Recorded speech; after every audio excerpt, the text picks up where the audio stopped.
Hi guys, I'm going to do some more accuracy testing today. I've got a few different QYS pellets here now. I should have done this video a few months ago really, because these in this old QYS foam case are the new QYS magnums. Now these are a 13 grain pellet in 177, so they're primarily aimed at the high power boys, the FAC guns. I'm going to run them through the katran in 177 at sub 12. We'll get some targets out and we'll see how they compare to the old faithful exact heavies. I've got the domes here, so these are an 8.48 grain pellet. I've got streamlined at 9.56, the JSB heavies at 10.3, and then these come in at 13 grains, so quite a broad range of weights there. But before I get too much further into this, we do need to have a little chat. I'm not affiliated to any pellet companies. I don't sell pellets, I don't make pellets. Ultimately, I don't really care what you buy. You go and buy what you like. But if I can help you out to make some better informed decisions and potentially save you some money by not necessarily buying the most expensive ones if you don't need them, that is really what I'm hoping to do here. So we'll see if we can cut through some of the internet hype on a lot of these things. It's all right being told that these are the best things since sliced bread, but the reality of that is often very different. So we'll get some targets out and I'll see you up there. Okay, so I've just prepped the cards. These are going out at 45 yards, so that's the maximum distance for a hunter field target.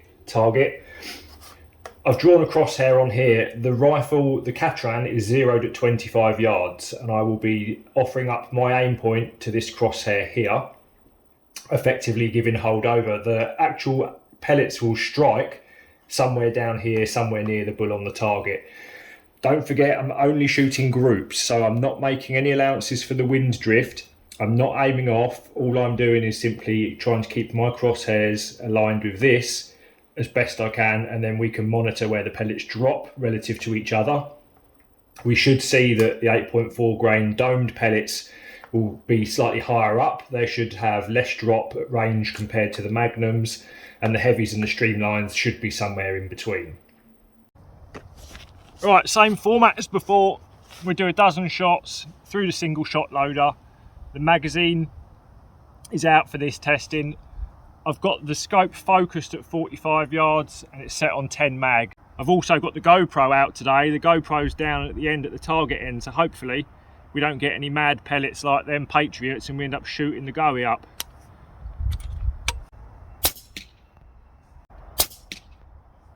I've changed the silencer over now. I've got a little short Airmaks silencer on here instead of the Virarc.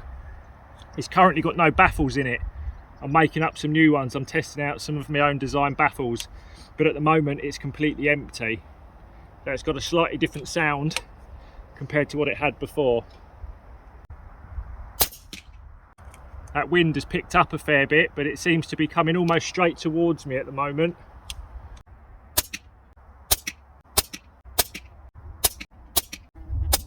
Right, that's the last of the JSBs I've just loaded now.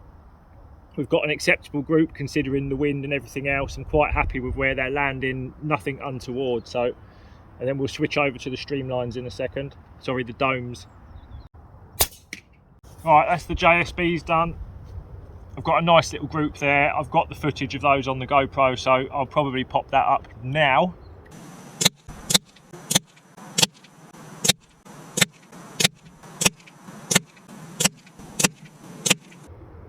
If I can work out how to do it.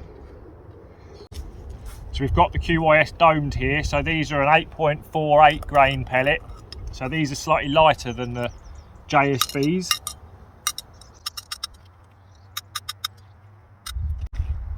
So with this lighter weight, we would anticipate that they would be dropping a little bit less at range, but we may find in some instances that there's a bit more deflection in the wind, so we'll see.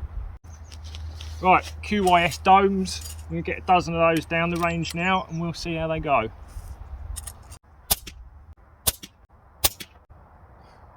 So the first and third ones of those are actually touching.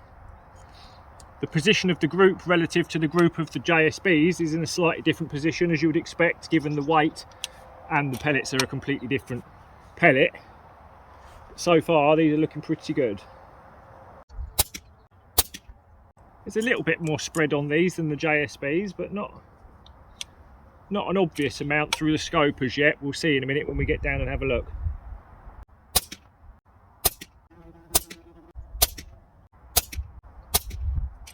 Right, this is the last one. The group's opened up slightly from the JSBs, and if I'm honest, it feels like the wind has actually died off slightly more now than when I shot the JSB group. So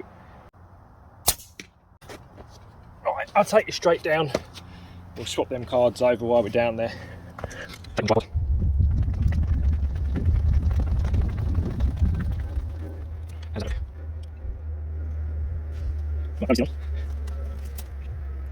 Apart from this one up here, that's probably just over an inch, and that's probably a 2-inch group. We've got a similar sort of elevation change through the group, but these ones seem to be deflected a bit more by the wind than the JSBs have.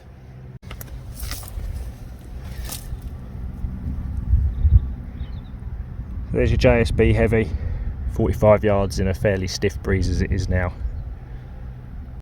Right, QYS streamlined, 9.56 grains is the quoted weight on those. Right, this is what I've been running through the katran myself recently. For the shorter range work to 30 yards, 35 yards, these have been really good, but they do seem to open up a little bit more past that. But they do look a lovely clean pellet, they're well formed, and they work well through the magazines. The load's lovely and slick, especially compared to some of these other random ones we've been shooting recently. That's almost a complete bullseye on this target in this breeze. Let's see if we can get a few more do the same. Oh. To be fair, the wind looks like it has died off at the moment, but them two are really tight. Oh. No way.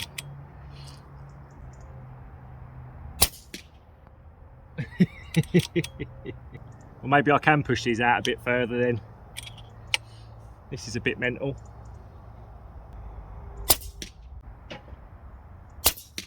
Oh, that one's gone just a little bit left. But that's a fantastic group so far. Oh, the wind's picking up a little bit here. Oh, that's annoying. That first 6 were all really tight. We've got a little bit more drift to the left.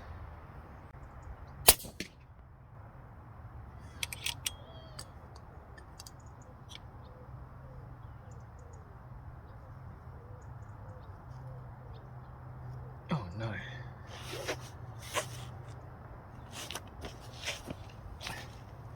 What? I've just put the pellet in the bloody...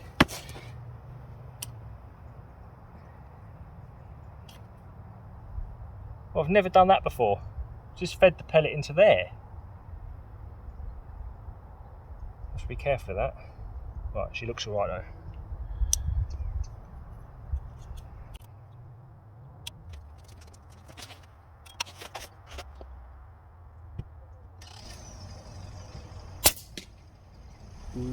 Right, number 11. Oh, they're still nice and tight. Right, last one. Considering it is now a bit blustery, a slightly switchable wind, these have grouped really well. Get in. Looks like we've got just about an inch group there at 45 yards. That's pretty good. They also felt nice and consistent loading, nice and smooth. Happy with those. Right, QYS magnums. Up until this point, I've not shot these. I think personally that a pellet of 13 grains or thereabouts is a little bit on the heavy side for sub 12 177. I guess it's aimed squarely at the high power boys. It's got an interesting shape. It's got a sort of semi-pointed head to it, not a sharp point, but it's got a slightly rounded tip with a pointed nose, and then it's got a skirt and midsection more like a JSB heavy. So let's see how they go, and we'll see how they load, because they look to be quite a bulky pellet. Well, it loaded smoothly. Well, it drops like a stone, but it's bang on the centre line. Well, that one skewed off a little bit to the left. There wasn't really any appreciable any gusts or anything like that, not that was really noticeable in any case. They were looking pretty good up until that point. Maybe a gentle sorting of the pellets. Probably worth running these over the scales to pick out any, because QYS are prone to having quite a big weight variation through a tin.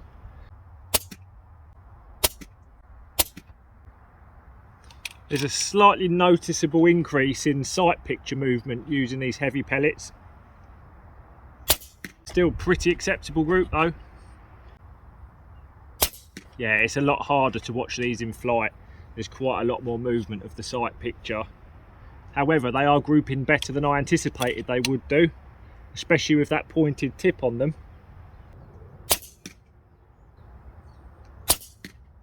Whether or not they would be any more useful than a normal 8.4 grain is yet to be seen, but today's performance is looking pretty good.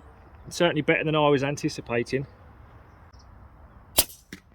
Wow, that's interesting. Right, I'll run you straight down there.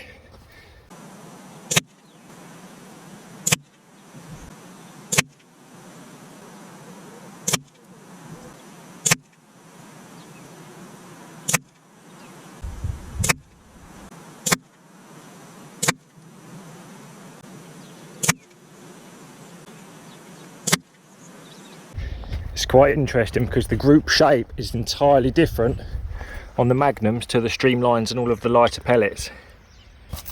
Most of the lighter pellets have had very little in the way of elevation change, but more in the way of lateral and horizontal change. So this is the wind drift into effect here. Whereas these magnums have got, apart from this one here, which may well have just been a bit of a random flyer, the bulk of that group has got far less drift to it than all of the other groups, but you do have a little bit more elevation change, so there may well be some weight indiscrepancies. All of those went in this little circle to start with, and I had 3 that pinged over here as the wind gusted, so a little bit annoying. But does that mean that all of the QYSs have beaten the JSBs today? No, the domes didn't do quite so well. Right, we'll get these back home and I'll catch up with you in a bit. Right, I'm back. It's actually a couple of days later. I got sidetracked as per usual. So the results then, the domes shot the worst group of the day at 48mm, and it's quite a wide spread on here. This particular tin of domes has not worked through any of my rifles really that well. It's entirely possible that another batch would shoot better. If you are considering making the switch over to QYS from whatever your existing brand is, I would certainly not suggest just going out and buying a few tins and hoping they're going to work, because there's a very real chance they won't. If you can find somewhere that's selling tester packs, or get down to your local club, speak to all the other people down there, see if you can try some of theirs. Make a note of the batch code that's on the back of the tin once you've found the ones that your rifle likes, and then go and buy as many of those as you can afford. That's the way to do it. Don't just go and buy the odd tins and hope that they're going to work, because it's entirely possible that it won't. The heavies, they shot the tightest group on the day, but only just. That measured 36mm, pretty much as I'd have expected in that wind. The streamlines, they shot a 40mm wide group. I've been using these a lot, especially through my magazine fed rifles. They've got quite a beefy skirt on these, and they load through the magazines nicely. A lot of these modern magazines that have got sort of 17, 18, 20 plus pellets in, they require quite a lot of spring tension to index that magazine. And it's entirely possible that some of the softer skirted pellets, like the JSBs, can be easily damaged in those magazines, whereas the streamlines with that thicker skirt, they are far less prone to damage. So if you're primarily magazine shooting on a range or something like that, the streamlines are definitely worth considering. The magnums, they're an interesting one. They were horrible to shoot. The sight picture was very jumpy. They did buck the wind pretty well, although I had this one flyer out here which unfortunately brought that group out to 44mm across. Without that flyer here, that's all covered. That's a 28mm group, which is pretty acceptable. However, there's an awful lot of drop. They've got double the drop of your JSB heavies at the same range, so that's going to make your range finding an awful lot harder. It would also mean that for pest control work, you're probably going to need to start using a rangefinder with these to be as accurate as they need to be. They've got an interesting shape. I was surprised that having that pointed tip they shot as well as they did do in terms of accuracy. I would struggle to recommend these for sub 12 use. There's a very real chance that in some rifles these are also going to push you right up to the 12 foot-pound limit and potentially above. So if you don't have a rifle that you can adjust the power on and you don't have access to a decent chrono, I would suggest avoiding these. They're not designed for sub 12 rifles. They're primarily designed for FAC guns, higher power rifles. I do think if you had the ability to run these up to the mid 700 feet per second, even maybe up at the 800 range, these would probably be a really good pellet to use at FAC levels at higher power. So I think we've learned something. The QYSs, they're beautifully made. If you were wanting to use these in competition at any level, you would be really wise to start weighing some of these. You often find some that are quite overweight and some that are underweight. The JSBs did shoot marginally the tightest group, but these streamlines, I'm incredibly confident using these in the wind. They always seem to go where I put them when I'm aiming off. Of course, I haven't aimed off at all for any of these. I'm just literally group shooting. I'm incredibly confident that I could have kept all of those in that blue circle in the middle, which is 26mm. The domes, I've never really known quite what they're going to do. Not that confident using those. Incredibly confident using the JSBs. I've used these for years. I could have easily kept those in here had I been aiming off. The magnums, they shot quite well, but they are going to be harder to shoot accurately without a rangefinder. I can't really suggest these with the power issues and having to detune your rifle to keep these legal. But it was fun. I've got some slug testing to do next week. I've got various different batches and brands of slugs to test, and we'll be able to see if they match all the internet hype on those. So I'll catch you next week, guys.